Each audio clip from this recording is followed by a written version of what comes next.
Hola a todos, bienvenidos a Nepantlatoli, netas, rugidos y metáforas de el abuelo jaguar. Los saluda Nool Balam, el abuelo jaguar, y les da la bienvenida.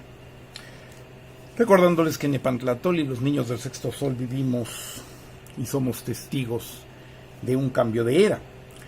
Vamos a ver si en relación a todo esto de las secciones acabarán siendo muchas en Nepantlatoli. Esta tiene que ver con agentes de reflexión y agentes de conciencia y cuotas de reflexión. Los agentes de conciencia nos movemos con cuotas de reflexión diaria. Aquí creo que va a haber más de una cuota de reflexión y pues serían aspectos de alguna manera filosóficos. Pero aquí va a haber una modalidad que estoy llamando confluencias. Ya habíamos visto un video en donde el tema de cerrar los ojos nos trajo a colación varias cosas. Ahora vamos a ver otro que sería acerca de estar despierto. Esto también tiene que ver con una idea de que las humanidades no sean cosas ya tan de autor nada más. Cuando un autor dice algo, entonces yo ya no puedo abordar eso porque es una cosa de autor. Mientras que en la ciencia, pues sí, podrá tener un descubridor, pero después todos los que puedan bordar sobre el tema es válido. Yo creo que las humanidades tenemos que manejarnos así, ¿no? Cuando se descubre un tema, es válido que más de una gente lo maneje. Por esta línea estaría esto de las confluencias. Entonces vamos a tratar esta cuestión de estar despierto, y para empezar nos vamos a referir a un planteamiento que hace Osho. Dice que nos atrevemos a creer que estamos despiertos sin siquiera saber ni quiénes somos, ¿sí? Ni de dónde venimos ni a dónde vamos, dice. Y dice que si no sabemos eso, quiénes somos, de dónde venimos y a dónde vamos, pues ni estamos despiertos e ignoramos lo esencial, no sabemos nada esencial.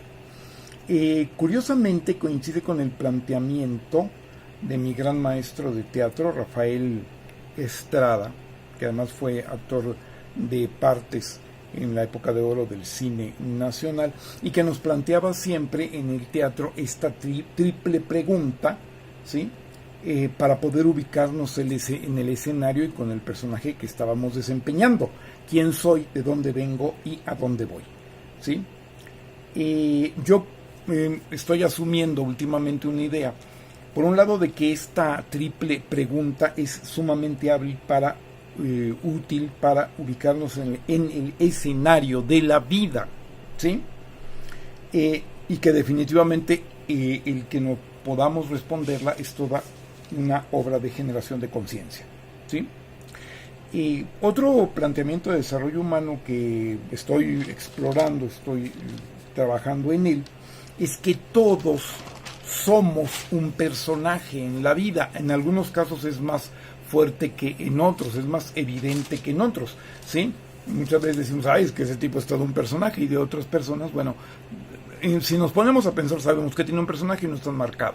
Pero es importante esto porque en lugar de procurar, por ejemplo, ahora que estamos manejándonos en redes sociales, o en cualquier caso presentar como una idea o una imagen ideal de nosotros, pues ¿por qué no conocemos nuestro personaje, lo asumimos y lo presentamos o representamos en la vida a fondo, ¿no?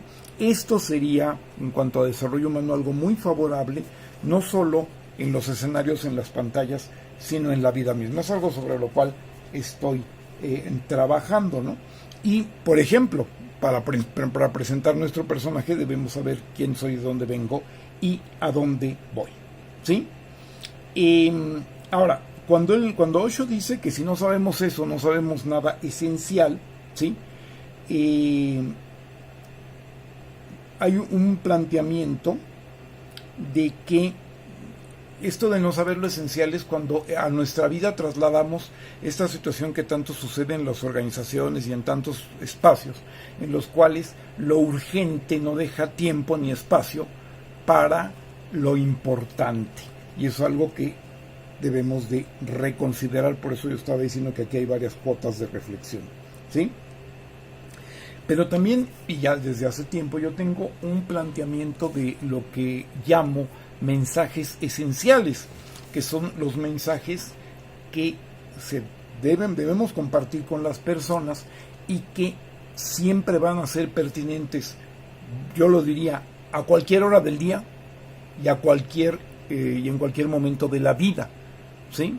Cuando tú tienes un mensaje así, que siempre es pertinente, a cualquier hora del día, quizás hasta de la noche y sobre todo en cualquier momento de la vida, entonces tienes un mensaje esencial y que es algo fundamental que nosotros debemos de transmitir a nuestros hijos. Si por ejemplo uno le transmite, que no todo queda allí, pero es un planteamiento propedéutico interesante, si uno le transmite al hijo, siempre debes de saber quién eres, de dónde vienes y a dónde vas, por ejemplo, eso estaríamos hablando de un mensaje esencial, ¿sí? Porque responder esa triple pregunta es dar una triple respuesta, es algo fundamental. Y esto tiene un factor muy importante, porque en todo esto estamos hablando acerca de lo que implica estar despierto, lo cual mucha gente nace, crece, se reproduce y muere sin habérselo siquiera preguntado, ¿no? Esto de estar despierto y nos va a conducir a la iluminación, ciertamente es muy oriental, pero es muy importante, y ya lo veremos cómo en esta época en la cual tenemos que rescatar mucho de nuestro cazador-recolector para poder sobrevivir en una sociedad internética, ¿sí? En la que ya no podemos trabajar nada más como empleados o como empleados, como esclavos, que tenemos que tener una proactividad de reflexión y de pensamiento. Bueno, pues entonces allí vamos a encontrar algo verdaderamente fundamental, porque camarón que se duerme se lo lleva la corriente. De alguna manera, cuando había toda esta situación de que si se tenía un trabajo ahí te podías quedar para toda la vida, pues sí había camarones que se dormían y no necesariamente se los llevaba a la corriente. Hay problemas con sentido de vida, hay problemas con que murió a los 50 años y lo enterraron hasta los 80 porque nadie se dio cuenta, cosas por el estilo. Pero ahora el asunto, eso no era poco grave, ahora este asunto es mucho más grave, ¿sí? Esto, por ejemplo, me recuerda también aquel planteamiento muy de esta pedagogía de iniciativa privada. Ya hablaré si en alguna vez viene al caso, de que a mis alumnos en actualización del magisterio aquí en Querétaro hace muchos años, yo manejé que había diferentes escuelas, lógicamente, de pedagogía, corrientes pedagógicas, y manejé una que no está contemplada en ningún lado, que es la pedagogía, algo así como, con la concepción de la educación y de la formación y de la capacitación desde la perspectiva empresarial, que tiene planteamientos muy importantes y no todos son enajenantes, uno los puede volver liberadores, y hay planteamientos muy característicos de este tipo, digamos, de educación. Y por ejemplo había este planteamiento de cuando no se sabe que no se sabe, se sabe que no se sabe, no se sabe que se sabe y se sabe que sí se sabe, ¿no? Es como un planteamiento de un binomio desarrollado al estilo de la situación tipo, dijéramos, como de las tablas de verdad, ¿no? En cuatro posibilidades, digamos, dos términos que se desarrollan en 4 renglones en sus diferentes posibilidades, como una tabla elemental de verdad, lo cual no deja de ser interesante, ¿sí? Yo creo que esto tendría mucho que ver con el tema de estar despierto, y acaso incluso con lograr estar en despierto cuando hay una posibilidad de manejar estas 4 proposiciones, ¿sí? Hay algo aquí muy importante, es diferente saber y conocer. El saber conduce a la sabiduría, y el conocer conduce al conocimiento, pero esto deja de ser bastante obvio cuando uno entiende que la sabiduría se refiere al saber vivir, al tener sentido de vida, al tener una cuestión de existencia, al poder responder quién soy, de dónde vengo y a dónde voy desde una manera existencial, puede o no ser existencialista, son dos cosas diferentes, mientras que conocer, por ejemplo, el paradigma del conocimiento, cuando menos en Occidente, aunque hay todo un planteamiento que ya haremos en otro momento de los otros saberes, pero bueno, otros saberes u otros conoceres, pero eso es un tema muy interesante. Pero el paradigma de conocimiento en Occidente y en la modernidad ha sido la ciencia, lo cual nos trae información confiable, pero no nos resuelve los problemas o los asuntos del sentido de la vida. Después hubo una filosofía que si primero fue esclava de la teología, luego se volvió esclava de la ciencia, y la filosofía no tiene que andar siendo esclava de nadie, sino responder a las necesidades existenciales de las personas. Por lo tanto, ¿sí? Ahí tenemos que saber para vivir y conocer para ayudarnos a vivir de una manera más funcional, pero lo que nos va a dar aquello que llamamos sentido de vida, y para quienes lo consideren válido, felicidad, es la sabiduría, ¿no? Ahora, en ese sentido también había un concepto importante de lo que es estar despierto.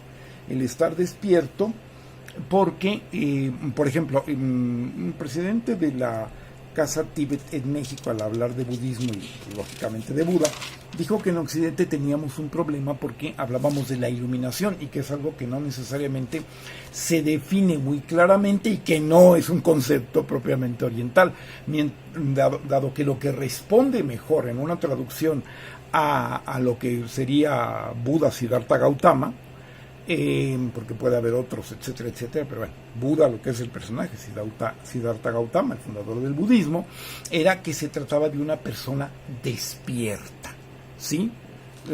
Y esto es un factor muy, muy importante, ¿no? Recuerdo que el Zen es solamente una de las manifestaciones del budismo. Este principio que dicen que es Zen, pues cuando estoy cansado me duermo, y cuando tengo hambre como, y cuando quiero hacer alguna cosa la hago, algo así, que es como una cuestión muy de sentido común, pero que tendría mucho que ver, si lo llevamos a una profundidad mayor, a estar despierto, ¿no? Entonces, de repente, cuando vemos esta proposición en 4 y la aplicamos al estar despierto, diríamos que la primera posibilidad es estar tan profundamente dormido que no se entera de nada. El segundo es el que sueña que acaso habría alguna manera de despertar, o se da cuenta de que está dormido, ¿no? Luego, hay otro, el que sueña, sigue dormido, pero sueña que está despierto. Y la cuarta posibilidad, el que está despierto y sabe que está despierto. ¿Se vale alguna otra alternativa en comentarios? Si pueden mejorar este símil, ¿sí? Por lo tanto, esto nos lleva a la situación que el estar despierto tiene que ver con el conocerse. O sea, ¿para qué queremos tener conciencia? Lo podemos querer para varias cosas, pero un principio muy elemental es para conocerse. Esto nos lleva a la situación aquella del viejísimo asunto de conócete a sí mismo, ¿no? Que se planteaba como de Sócrates, también de los otros sabios griegos, hay quien lo atribuye a Apolo, pero que en general era un principio de sabiduría. Entonces se trata de conocer al que conoce, de saber o conocer al que sabe, que es uno mismo. El viejísimo gnosi se autón, conócete a ti mismo, ¿no? Y desde hace tiempo yo estoy planteando un asunto de lo que llamo perfiles. ¿Qué son los perfiles? Sería la situación de que, por ejemplo, una doctrina o algo que deba de seguirse tiene un contenido, pero tienen también el perfil de la persona apropiada. Esto yo lo he descubierto porque el cristiano es el anahuín, el pobrecito de Yahvé, el que tiene su verdadera riqueza y su verdadera fortuna, su verdadera heredad en Dios, independientemente de que sea rico o pobre. Suelen ser más normalmente los pobres materialmente, pero no únicamente, ¿sí? Entonces, si tú no tienes el perfil, por más que te quieras retacar la mente, que no el corazón, de Biblia o de algo por el estilo, pues no vas a ser cristiano. Tienes que adquirir el perfil. Eso es lo que se llama la conversión. El cristianismo es una religión de convertidos. Bueno, este planteamiento del perfil es algo interesante, ¿no? Cuando se procura o se trata de hacer algo, y esto sería propio de la revolución, sería propio de poder enfrentar este cambio de era, sería propio de muchas cuestiones trascendentales, es si además de lo que existe, digamos, externamente como un discurso, como lo que yo llamo disparim, discurso, paradigma imaginario de algo, también tenemos que desarrollar el perfil apropiado. Los pueblos que están en revolución me entenderán. Si no tienes el perfil de revolución, no basta nada más con tener un discurso de revolución. Y ya dirigiéndonos hacia el final de este video, la derecha es desastrosa, no tiene propuesta, no tiene perfil, es corrupta, vive en el pasado, pero todo eso le funciona porque, aunque es absolutamente impresentable en todo, sabe conocer el perfil de la gente y cómo poder llevar a una cantidad interesante, ojalá que muy en disminución, de personas pues a su antidiscurso y a su antiplanteamiento y a todo su despropósito, porque maneja perfectamente, o si no perfectamente, tenemos que encontrar los defectos, pero sí muy sobradamente, muy capazmente el perfil de la gente, conoce a la gente. No hace que la gente se conozca a sí misma, no. Que la gente viva en la ignorancia, viva dormida, no esté despierta, pero la conoce y por eso la maneja. La izquierda no es así. Tenemos que manejar nuestros perfiles, no para manipular, pero sí para poder saber, porque yo ya he llegado a esa preconclusión, ¿no? ¿Qué es lo que pasa si lo que plantean es absolutamente impresentable? Bueno, es absolutamente impresentable, pero saben mover a la gente. Ahí está la cuestión de Milei, que diciéndoles, los voy a perjudicar, por decirlo educadamente, los perjudicó porque conoce a la gente. Entonces, si no tenemos esa situación de cómo conocer a la gente, no para perjudicarla, sino para que pueda obtener el beneficio integral, obtenerse el beneficio integral de la revolución, del cambio, de la mejoría, pues vamos a estar batallando mucho. Tenemos que conocer mejor el perfil. Tiene cada uno que conocerse a sí mismo, pero también la clase, porque esto sigue habiendo una lucha de clases, la clase trabajadora, los que se enfrentan al capital, tienen que conocerse a sí mismos, no solamente saber que su doctrina es maravillosa, porque suele serlo, aunque todo es perfectible, pero conocerse a sí mismos y en libertad, no en manipulación, pues llegar a donde pues nos espera un futuro mejor. Gracias por haber atendido este video, los esperamos en el próximo video de Nepantlatoli. Gracias.